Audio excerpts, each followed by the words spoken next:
Bismillahirrahmanirrahim. Assalamualaikum warahmatullahi wabarakatuh. Perkenalkan, nama saya Ferry Fadli dengan NIM 270 16057. Di sini saya akan membagi tutorial cara analisis variasi satu arah dengan menggunakan library Arcomender.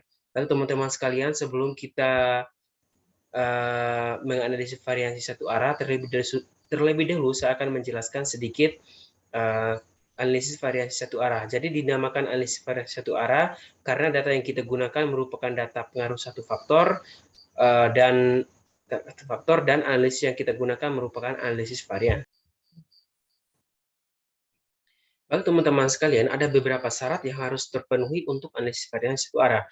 Yang pertama, data yang kita gunakan harus data yang berdistribusi normal. Yang kedua, data yang kita gunakan variansinya homogen. Yang ketiga, data yang kita gunakan merupakan data yang saling bebas. Dan yang keempat, data yang kita gunakan merupakan data yang bersifat aditif atau saling menjumlah.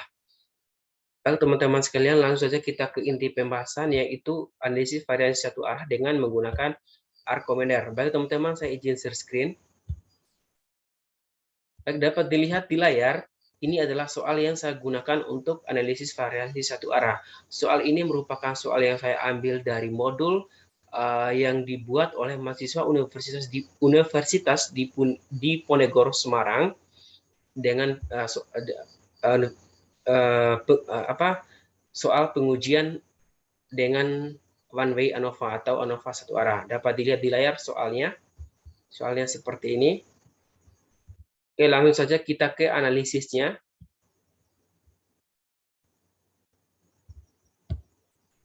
Jadi teman-teman dapat dilihat ini merupakan tampilan jendela dari R. Jadi teman-teman sekalian, perlu kalian ketahui sebelum kita memanggil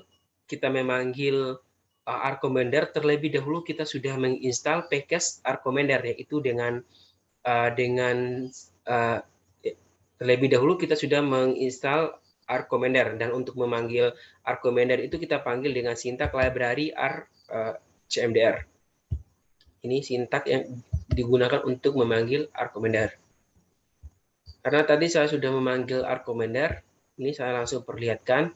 Ini merupakan tampilan atau jendela dari Arcomender. Ada beberapa cara untuk memasukkan data yang kita analisis di Arcomender.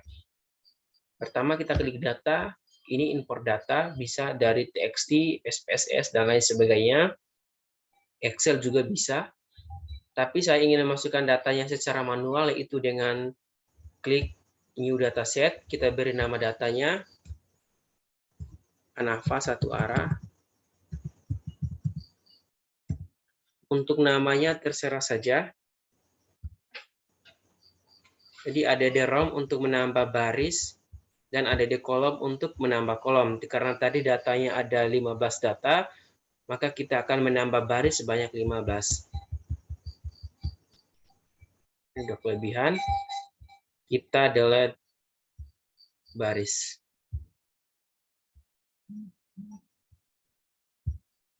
Satu data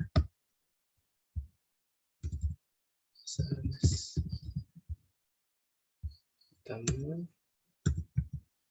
15 15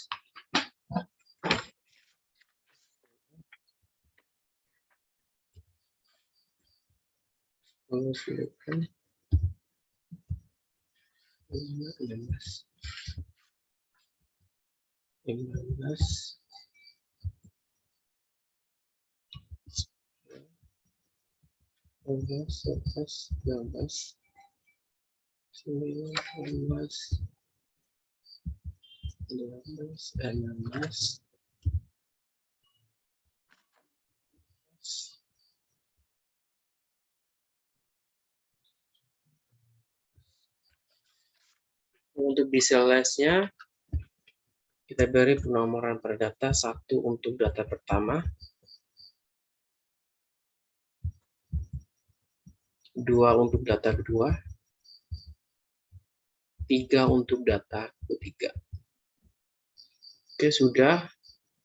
Kita simpan, exit and save. Oke, sudah aktif data 1.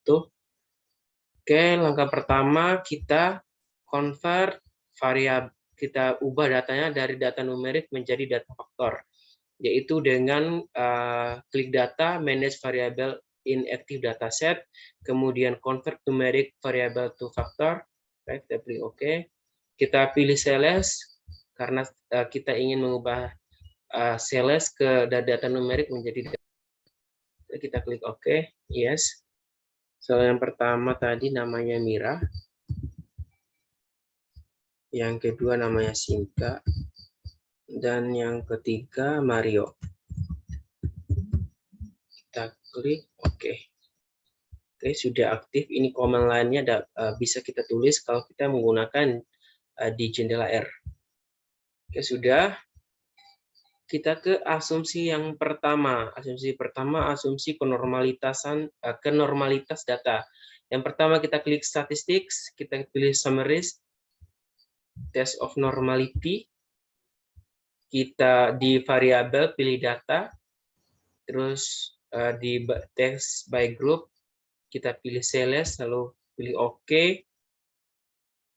Kita jangan lupa centang Shapiro wheel, lalu klik OK. Oke, outputnya sudah muncul. Untuk data pertama, Mira, p-value-nya itu 0,6354. Sales kedua 0,4532, sales ketiga 0,5373. Kalau untuk ini untuk W hitungnya. Jadi untuk daerah kritisnya itu tolak H0 jika p-value kurang dari alfa 0,05. Jadi dapat disimpulkan karena p-value lebih besar dari alfa yang kita gunakan 0,05, berarti dapat disimpulkan data yang kita gunakan merupakan data yang berasal dari populasi yang berdistribusi normal. Baik, teman-teman sekalian, asumsi pertama sudah terpenuhi. Kita ke asumsi yang kedua, yaitu uji homogenitas variansi. Yang pertama kita klik statistics, kita pilih variance, level t-test. Oke, di faktor kita pilih sales, di respon kita pilih data. Jangan lupa di center kita centang min, lalu kita klik OK. Jadi ini untuk nilai DF-nya, untuk nilai DF, ini untuk nilai F hitung, dan ini untuk nilai p-value. Kita menggunakan uji p-value, itu didapatkan p-value-nya itu 0,1101. Jadi untuk daerah kritisnya itu sama, tolak H0 jika p-value kurang dari alfa 0,02. Jadi dapat disimpulkan karena p-value 0,1101 lebih besar dari alfa 0,05, dapat disimpulkan bahwa data sales tersebut merupakan data yang homogen. Oke, asumsi kedua sudah terpenuhi. Kita ke uji ANAVA satu arah. Untuk uji ANAVA satu arah kita pilih statistics, kita pilih means, kita terus setelah itu pilih one way ANOVA karena uji satu arah. Oke, ini adalah library yang digunakan untuk uji ANAVA. Oke, di grup kita pilih sales, di variabel respon kita pilih data. Jangan lupa centang pairwise comparison of mean confidence level untuk 0,9 karena tadi kita menggunakan alfa 0,05, artinya kita menggunakan kepercayaan 95%. 95%. Jadi untuk centang pairwise comparison of confidence, untuk ini kita tidak perlu ubah karena sudah sama dengan alfa atau kepercayaan yang kita gunakan. Oke, kita pilih OK.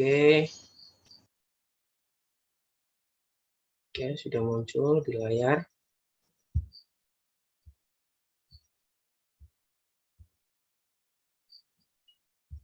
Jadi ini untuk p-value dari uji ANOVA. Ini adalah F hitungnya. Jadi untuk daerah kritisnya masih sama, tolak H0 jika p-value kurang dari alfa 0,05. Jadi dapat disimpulkan karena p-value 0,0 karena p-value 0,0658 lebih besar dari alfa 0,05, berarti dapat disimpulkan bahwa tidak terdapat perbedaan rata-rata dari ketiga data sales tersebut atau dari ketiga data tersebut. Jadi untuk ini kita tidak perlu melakukan uji lanjut. Jadi uji lanjut sendiri itu dilakukan apabila tolak H0 yang berarti terdapat perbedaan. Nah, uji lanjut itu digunakan untuk kita mengetahui bahwa data yang mana atau variabel mana yang memiliki perbedaan. Nah, karena di sini kita gagal menolak H0 artinya tidak terdapat perbedaan, maka kita tidak perlu melakukan uji lanjut. Nah, sedikit informasi untuk enaknya di Arcomender ini sudah dilengkapi dengan uji lanjut 2K. Nah, kalau di aplikasi-aplikasi lain itu kita melakukan uji lanjut, kita harus mengklik ataupun memasukkan sintaks.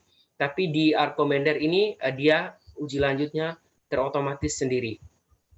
Ini untuk p-value uji lanjutnya. Karena tadi saya bilang gagal tolak H0 tidak terdapat perbedaan.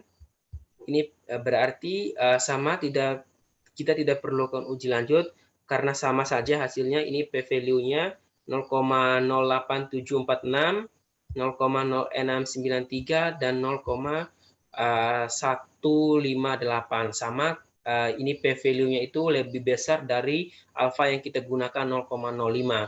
Berarti tidak terdapat perbedaan. Karena ini juga tanda bintangnya 1, kalau tanda bintangnya 2 berarti dia terdapat perbedaan. Oke, sekian tutorial cara analisis variasi satu arah yang dapat saya sampaikan. Lebih dan kurangnya saya mohon maaf. Apabila ada kesalahan dari penyampaian saya mohon dimaafkan. Demikian saya ucapkan terima kasih. Wassalamualaikum warahmatullahi wabarakatuh.